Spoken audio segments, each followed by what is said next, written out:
Hello dear students, myself Vikas Kumar welcomes you in physics online classes. अपन पढ़ रहे थे अपना lesson number 7 magnetic effect of electric current, विद्युत धारा का चुंबकीय प्रभाव के बारे में पढ़ रहे थे। ठीक है, उसमें अपना लास्ट जो पार्ट था वो चल रहा था एम्पियर का नियम। एम्पियर का नियम क्या था कि B vector integration B vector dot D L vector equals to क्या था, म्यू नॉट समेशन आई। यही था एम्पियर का नियम। इसका कथन क्या था कि निर्वात या हवा में किसी बंद पथ से संबंधित चुंबकीय क्षेत्र का रेखीय समाकलन, जिसको अपन चुंबकीय क्षेत्र का परिसंचरण भी बोलते थे, रेखीय समाकलन, निर्वात की चुंबकशीलता तथा उस बंद पृष्ठ से गुजरने वाली धाराओं के बीजगणितीय योग के गुणनफल, इन दोनों के गुणनफल के क्या होता था, बराबर होता था। इसके लिए अपन ने एक एप्लीकेशन पढ़ ली थी। आज अपन पढ़ेंगे अपनी दूसरी एप्लीकेशन। दूसरी एप्लीकेशन है अपने पास एक लंबा धारावाही बेलनाकार चालक है। उसके लिए अपन क्या निकालेंगे, चुंबकीय क्षेत्र। लंबे धारावाही बेलनाकार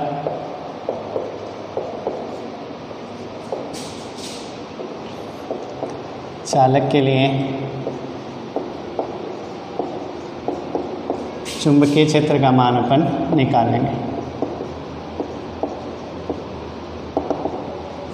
ठीक है, तो अपने पास क्या है, जैसे ये क्या है, मेरे पास बेलनाकार चालक हो गया जिसकी लंबाई क्या है, ज़्यादा है। उसके लिए अपन को क्या निकालना है, चुंबकीय क्षेत्र का मान निकालना है। तो अपन मानेंगे कि अपने पास एक लंबा धारावाही बेलनाकार चालक तार है, ऐसे। ठीक है, ये इसकी क्या हो गई, एक्स हो गई। इसकी त्रिज्या मान लो कितनी है, कैपिटल आर है, कैपिटल आर त्रिज्या है। इसमें आई धारा प्रवाहित हो रही है। अब यहाँ ध्यान रखना है, एम्पियर का नियम, इट मीन्स वो आई होगी वो इसके क्षेत्रफल पे एक समान रूप से क्या होगी, वितरित होगी। तो इसमें जो धारा आई है मान लो ऊपर की ओर जा रही है, ऐसे बाहर की ओर निकल रही है।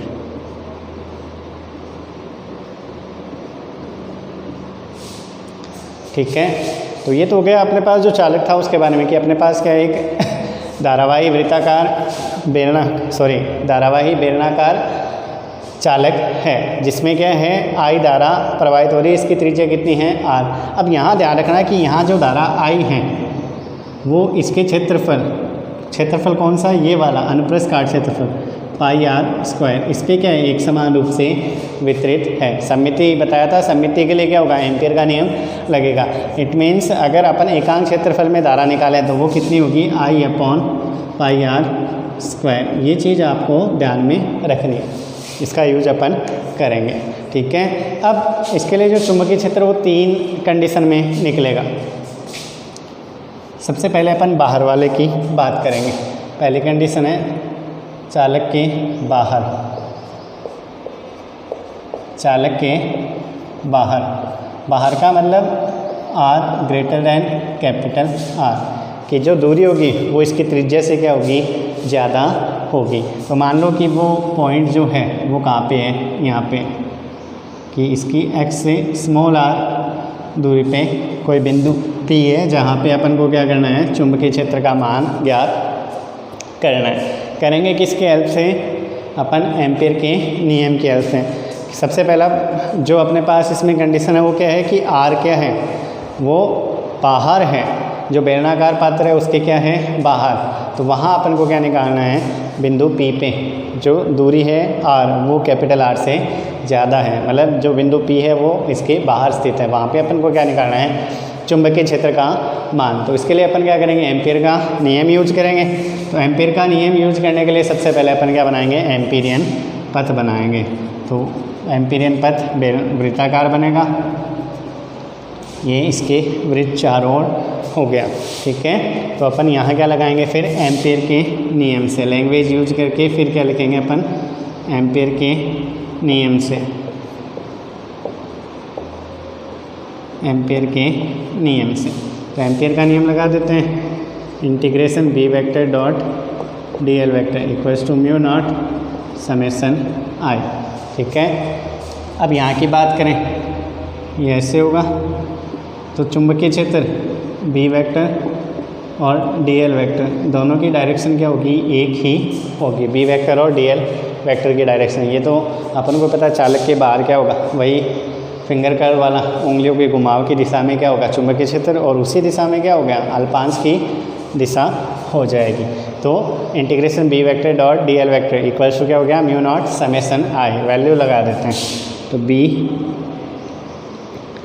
डी एल और कोस यहाँ कितना आएगा 0, म्यू नॉट समेसन आई। तो इसके अंदर धारा कितनी है, एम्पीरियन पथ के अंदर जितनी चालक के अंदर, क्योंकि चालक पूरा इसके अंदर स्थित है। तो यहाँ क्या आ गया, आई आ गया, बी बाहर आ जाएगा, यहाँ क्या बच गया, डी एल कोस 0 का मान कितना हो गया, 1 हो गया, तो म्यू नॉट आई। तो बी ये कितना हो जाएगा, 2 pi small R mu naught I. तो B equals to mu naught I upon 2 pi R. जो तार के लिए आया था वही क्या आएगा, बेलन के लिए बाहर। बट इसका ध्यान रखना, ये क्या है, बी आउट है, बाहर है वाला। ठीक है, तो जब बाहर होगा तो जो पूरी की पूरा चालक है वो किसके अंदर आ जाएगा, एम्पीरियन पथ के अंदर आ जाता है। ठीक है, अब बात करेंगे अपन इसकी सतह पर। तो सतह की जब बात आएगी तो सतह के लिए अपने 1-2 कंडीशन पहले भी पढ़ चुके हैं कई जगह कि सतह के लिए स्मॉल आर बराबर किसके हो जाता है, कैपिटल आर के। जब सतह की बात करें अपन, सतह पर, तो सतह पर स्मॉल आर किसके बराबर हो जाता है, कैपिटल आर की क्या हो जाता है, बराबर। तो ये यहाँ क्या आ जाएगा फिर, कैपिटल आर। जो अपने पास वृत्ताकार बनेगा, जो चित्र बनेगा वो कहाँ एम्पीरियन पथ बनेगा वो कहाँ बनेगा, ऐसे स्मॉल आर बराबर क्या हो जाएगा, कैपिटल आर। ये चेंजमेंट आएगा। तो दोनों कंडीशन अपन ने पढ़नी है, दोनों के लिए आपको ध्यान में रखना है। अब बात करेंगे थर्ड कंडीशन की। थर्ड कंडीशन है अंदर, ये इम्पोर्टेंट भी है इसमें। अंदर का मतलब स्मॉल आर लेस देन क्या हो गया, कैपिटल आर हो गया। तो एक बार चित्र दोबारा से बना लेते हैं अपन।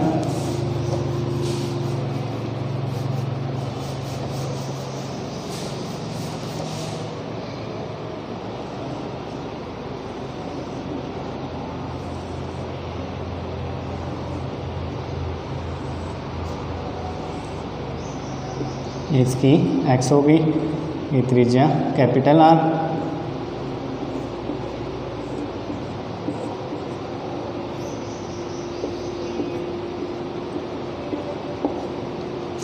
ठीक है। अब देखो वो पॉइंट मान लो इसकी एक्स से स्मॉल आर दूरी यहाँ पे है पॉइंट पी। ठीक है, ये दूरी कितनी होगी, स्मॉल आर।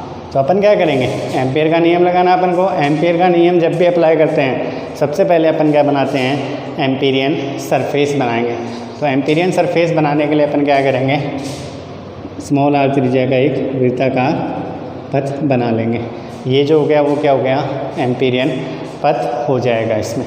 ठीक है, अब इसमें से कितनी करंट फ्लो होती है, तो ये तो बाहर रहेगी, ये मान लो अंदर है, ये भी अंदर, ये बाहर। अब इसमें करंट मान लेता हूँ मैं एक बार, कितनी है, आई डेस है। तो पहले अपन आई डेस का मान निकालेंगे, क्योंकि अपन को समेसन आई करना होगा, और समेसन आई का मतलब आई डेस का मान है। एम्पियर पथ, एम्पीरियन पथ ये वाला है, इसके अंदर धारा कितनी है, आई डेस है। अब इसके अंदर धारा आई डेस है, तो आई डेस का मान अपन कैसे ज्ञात करेंगे वो देखो। तो मैंने बताया था कि जो यहाँ धारा, जो टोटल धारा है वो कितनी है अपने पास, आई है। तो आई धारा है वो एक समान रूप से किसके ऊपर है, इसके अनुप्रस्थ काट क्षेत्रफल पर है। तो अपन क्या लिखेंगे कि पाई आर स्क्वायर, ये लिखने की ज़रूरत नहीं, आप डायरेक्ट आई डेस का मान लिख सकते हो। बट निकालेंगे कैसे वो देखो, अपने पास जो क्षेत्रफल पाई आर स्क्वायर है उसमें धारा कितनी है, आई है। एकांक में कितनी होगी, एकांक में कितनी होगी, आई अपॉन पाई आर स्क्वायर। ये किस में होगी, एकांक में हो जाएगी, इकाई क्षेत्रफल में। अब इसका क्षेत्रफल कितना है, पाई स्मॉल आर स्क्वायर। अतः एम्पीरियन पथ में धारा आई डेस इक्वल्स टू क्या हो जाएगा, एकांक में कितनी है I upon pi R square, into में क्या हो जाएगा pi small R square, it means I small R square upon capital R square, ये आएगा आई डेस का मान। तो आई डेस का मान कैसे निकाला अपन को पता है कि जो आई है वो इसके अनुप्रस्थ क्षेत्रफल में एक समान रूप से क्या है वितरित है, तो एकांक क्षेत्रफल को कितनी मिलेगी आई अपॉन पाई आर स्क्वायर, जितनी धारा है उसमें कुल क्षेत्रफल का भाग दे तो वो एक को मिल जाएगी। अब अपन को निकालने किसके लिए पाई स्मॉल आर स्क्वायर के लिए, तो उसके लिए क्या हो गया पाई स्मॉल आर स्क्वायर। तो अपन जब भी ये करेंगे तो आप या तो निकाल के लिख देना या सीधा भी लिख सकते हो कि आई डेस का मान कितना हो जाएगा। अपन लैंग्वेज में लिख देंगे कि जो एम्पीरियन पथ है उसमें कुल धारा कितनी है आई डेस है, ठीक है, जिसका मान क्या है अपने पास I small R square upon capital R square, ठीक है। अब अपन एम्पीयर के नियम से, तो एम्पीयर के नियम से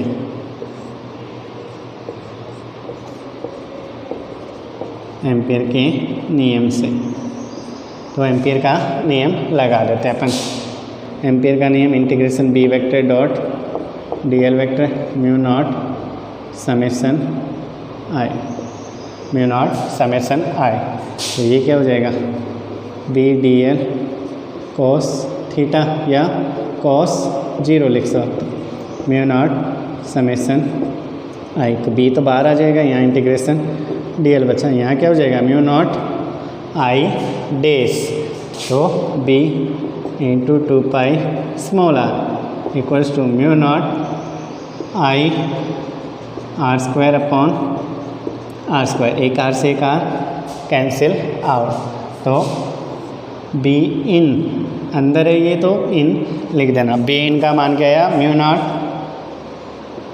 आई small R upon 2 pi R square, ठीक है, ये मान आ जाएगा। या आप इसको लिख सकते हो बी इन, इसको क्या लिखते हैं mu naught I upon 2 pi capital R, R upon capital R, R square को अलग अलग करके लिख देना। ये सरफेस वाला मान है, तो B in equals to B surface और into R upon capital R, ये मान आ जाएगा, ठीक है। तो अपने पास जो तीनों थी तीनों आ गए, बी सरफेस ये वाला है, बी आउट क्या था mu naught I upon 2 pi small R था, वहाँ दूरी की क्या था इनडायरेक्टली प्रोपोर्शनल था। ये दूरी की सतह पे तो दूरी चेंज नहीं होती, ये दूरी की क्या है बी इन डायरेक्टली प्रोपोर्शनल है, तो सतह के बाहर तो जैसे जैसे दूरी बढ़ेगी वैसे वैसे चुंबकीय क्षेत्र का मान क्या होगा कम होगा। अंदर की बात करें, एक चीज़ और स्मॉल आर 0 कर दूँ मैं, स्मॉल आर 0 कब होगा जब ये पॉइंट पी कहाँ पे आ जाए एक्स पर आ जाए, पॉइंट पी को कहाँ ले आऊँ मैं एक्स के ऊपर, तो आर का मान कितना हो जाएगा 0, आर का मान 0 हो गया तो ये इस टर्म से बी इन क्या हो गया 0, इट मीन्स जो चुंबकीय क्षेत्र है वो एक्स पर कितना हो गया 0 हो गया। जैसे जैसे एक्स से दूर जाएंगे वैसे वैसे आर डायरेक्टली प्रोपोर्शनल, तो बी का मान बढ़ेगा, कहाँ तक बढ़ेगा सतह पर, सतह पे अधिकतम हो जाएगा, उसके बाद वापस धीरे धीरे क्या होता है कम होना स्टार्ट हो जाता है। तो इसके लिए अपन ग्राफ भी बना सकते हैं, तो देखते हैं ग्राफ कैसे बनता है।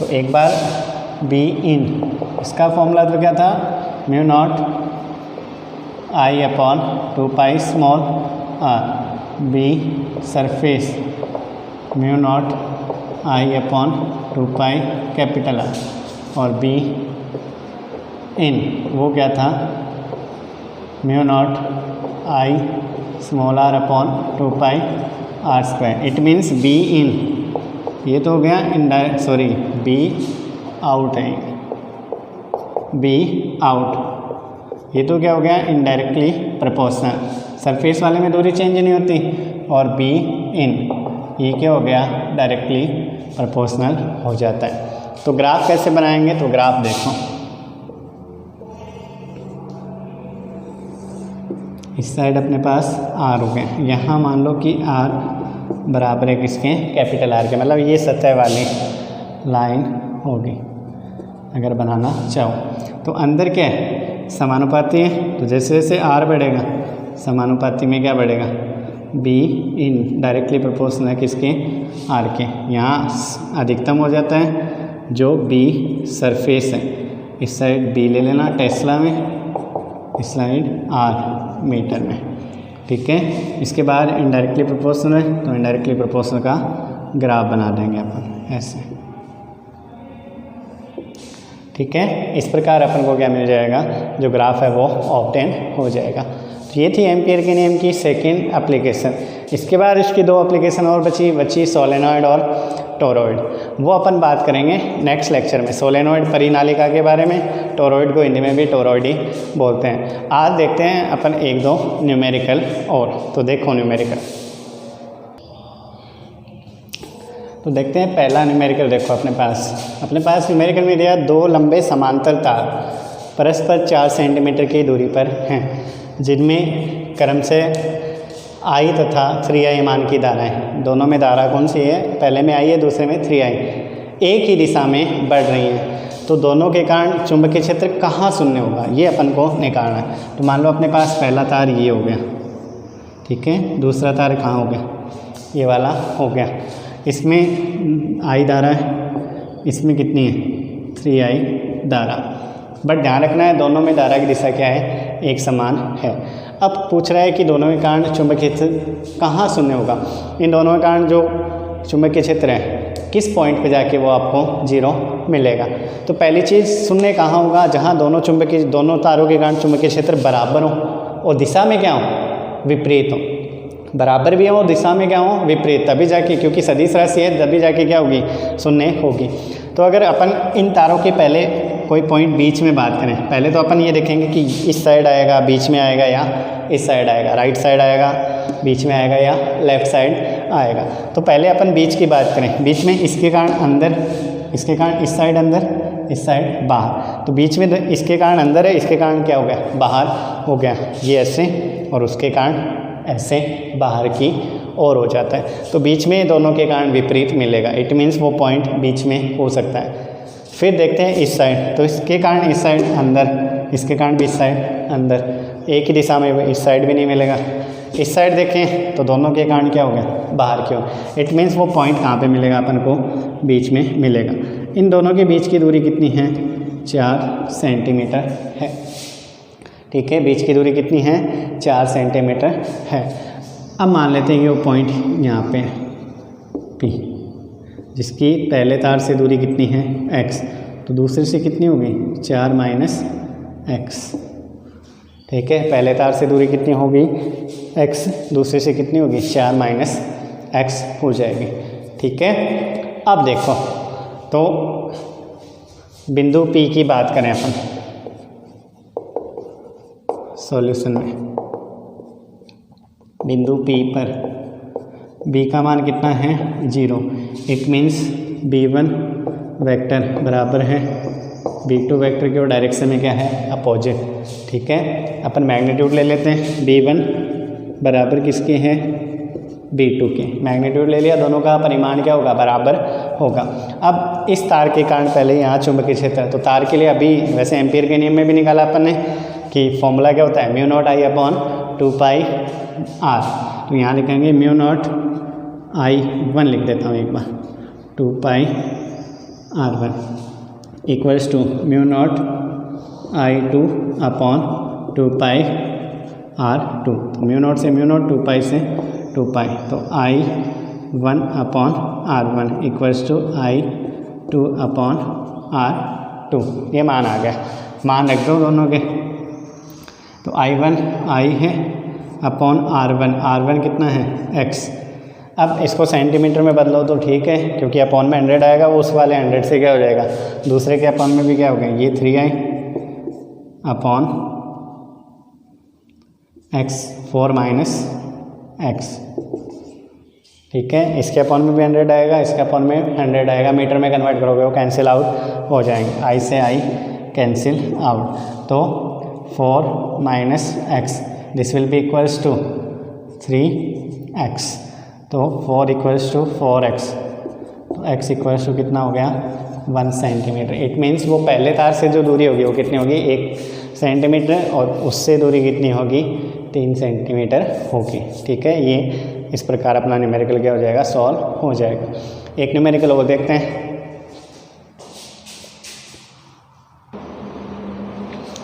तो दूसरा न्यूमेरिकल देखें। दूसरे न्यूमेरिकल में क्या है, समान वेग v से अल्फा कण तथा प्रोटॉन के पुंज किसी समरूप चुंबकीय क्षेत्र में लंबवत प्रवेश करते हैं।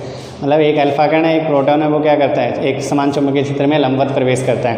तो अपन ने आवेश की गति वाला पढ़ा था, उसमें लंबवत वाला पढ़ा था कि वो फिर वृत्ताकार पथ पे क्या करता है, गति करता है, जिसके लिए अभिकेंद्रीय बल चुंबकीय बल QBB के क्या होता है, बराबर होता है। तो अपन उनको उन दोनों के जो वृत्ताकार पथ है उनकी त्रिज्याओं का अनुपात ज्ञात करना है। तो त्रिज्या का फॉर्मूला जहाँ अपन साइक्लोट्रॉन पढ़ा था उससे पहले पढ़ा था कि R बराबर क्या था, mv/QB। आया कैसे था वो भी अगर ध्यान में नहीं रहे तो अभिकेंद्रीय बल mv²/r QVB sine theta, theta का मान 90 है तो QVB हो जाएगा। एक v से एक v कैंसिल आउट, r को इधर भेज दो। तो अपने पास r का फॉर्मूला क्या था, mv/QB। अगर अपन पहले r अल्फ़ा की बात करें तो m अल्फ़ा v का मान दोनों के लिए बराबर है, q अल्फ़ा और b का मान भी दोनों के लिए क्या है, बराबर है। और r प्रोटॉन की बात करें तो m p v QP b दोनों क्या हो गए, बराबर हो गए। इट मीन्स अगर अपन R∝/R P की बात करें तो v से v और b से b क्या हो जाएगा, कैंसिल आउट। तो ये क्या हो जाएगा, m∝/Q∝। ठीक है, QP कहाँ चला जाएगा, ऊपर चला जाएगा और MP नीचे रह जाएगा। मान रखें अपन m∝ द्रव्यमान और किसका, ये अल्फा कण। तो अल्फा कण का द्रव्यमान 4 होता है, मतलब प्रोटॉन का 4 गुना होता है। तो इसको क्या लिख सकते हैं, 4 गुना MP। QP का मान कितना होता है, E के बराबर। ठीक है, Q∝ कितना होता है, 2E के बराबर और इंटू MP ऐसा का ऐसा। तो E से E, MP से MP, तो 2:1। इट मीन्स R∝/RP इसके बराबर हो जाएगा 2:1 के क्या हो जाता है, बराबर हो जाता है। इस प्रकार अपना ये न्यूमेरिकल भी सॉल्व हो जाता है। बाकी न्यूमेरिकल आप खुद करने की कोशिश करें, चैप्टर को पढ़ते रहें, लेंदी है, अभी याद हो जाएगा, बाद में याद नहीं होगा। इतनी सारी चीज़ें आपस में मिक्स हो जाएंगी, तो चीज़ें मिक्स ना हो इसके लिए इनको कंपेयर करके पढ़ेंगे। नेक्स्ट लेक्चर में अपन बात करेंगे परिनालिका की। Till then take care, thank you.